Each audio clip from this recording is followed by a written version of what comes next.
days ago, one of Donald Trump's co-defendants in the Georgia election interference case threw a bombshell at Fulton County District Attorney Fani Willis.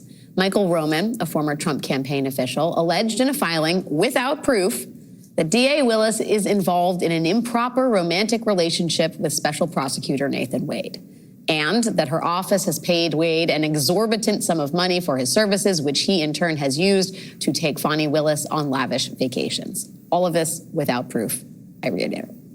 Because of this alleged conflict of interest, Mr. Roman is requesting that Wade, Willis, and her entire office be removed from the criminal case. Now, Michael Roman's filing referred to sealed court records in Mr. Wade's divorce proceedings. And now Fani Willis has been subpoenaed for a deposition in those proceedings. Today, a lawyer representing DA Willis filed a motion asking the judge to quash that subpoena, arguing that DA Willis has no relevant information to offer in this divorce matter, and adding, the subpoena of District Attorney Willis is being sought in an attempt to harass and damage her professional reputation. Defendant, that would be Mr. Wade's ex-wife, has conspired with interested parties in the criminal election interference case, that would be Trump's co-defendants, to use the civil discovery process to annoy, embarrass, and oppress District Attorney Willis.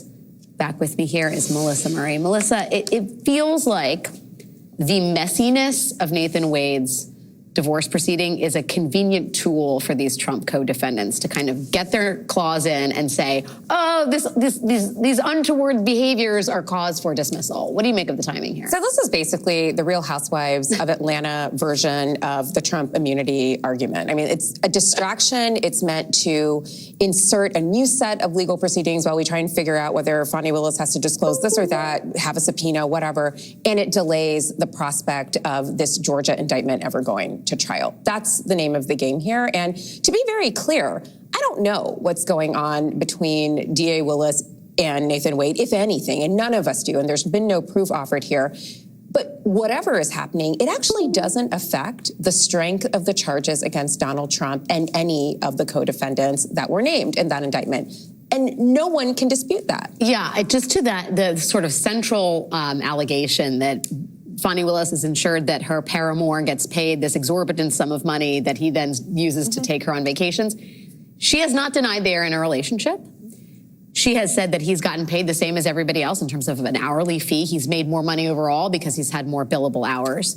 But I do wonder, given the fact that she may be romantically involved with the prosecutor in her case, that the state is paying, is that, I mean, if you're Judge Scott McAfee here, is this open and shut in her favor, or is there a potential avenue for a problem? So, I mean, the optics are terrible if, in fact, there is a romantic relationship and he is billing some exorbitant amount of hours and profiting in some way from this. Like, this should be disclosed if they are, in fact, in a romantic relationship. And I think most people would say that to err on the side of caution, it would be better not to work with someone with whom you are in a romantic relationship on a matter that is as high profile as this one.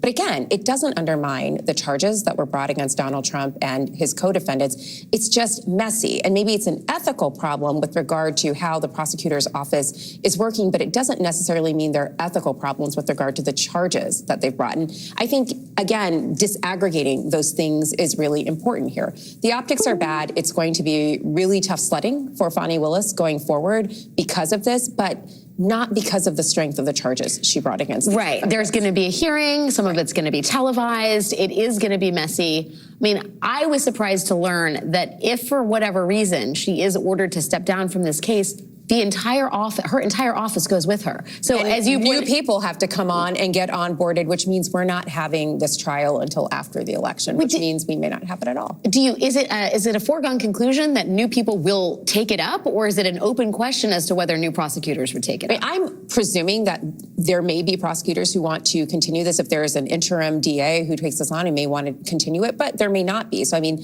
that too is part of the tactic here. I mean, it's a really sort of go big or go home kind of tactic, smear this woman, blow up her life, but also blow up this prosecution and maybe blow it up to the point that it doesn't come back. Or at the very least, have a rock to hide under if Trump is convicted, and he can say the whole thing was rigged. This is a crooked prosecutor. She was just using this to make money. I do have to ask, because the New York Times is reporting today that there has been very heated exchanges between Fani Willis's office and Trump's defense team. The New York Times is reporting that some of the attorneys have been addressing DA Willis and her prosecutors in ways she finds disrespectful. She has said to them via email, in the legal community and in the world at large, some people will never be able to respect African Americans and or women as their equals and counterparts. That is a burden you do not experience. What is your reaction to this exchange? It's not surprising. I mean, I think, one way that we might understand the events of January 6th is not simply a riot in favor of Donald Trump and a quote-unquote stolen election, but also a kind of revanchist assault on a changing model of leadership in this country. I mean, we had that happen on January 6th. A week later, we saw Nancy Pelosi, as the first woman Speaker of the House, sign the articles of impeachment against Donald Trump. And then a week after that, we saw Sonia Sotomayor, the first woman of color to serve on the United States Supreme Court, swear in Kamala Harris as the first woman and woman of color to serve as vice president. There's a changing model of leadership in this country, not just in government, but all over corporations, law firms, whatever. And there are some, I think, for whom that changing model is unfamiliar and perhaps a little threatening, and maybe they respond in kind. And there are those who are in those positions of leadership who feel those slights quite acutely. Yeah, I will say that I was in Atlanta, Georgia on January 5th watching Raphael Warnock become elected as the first Black senator from the state of Georgia, and then January 6th happened. I'm not saying it's causal, but the two are linked in terms of the decline of one group of individuals and the ascension of another. Melissa Murray, always great to see you, my friend. Thank you.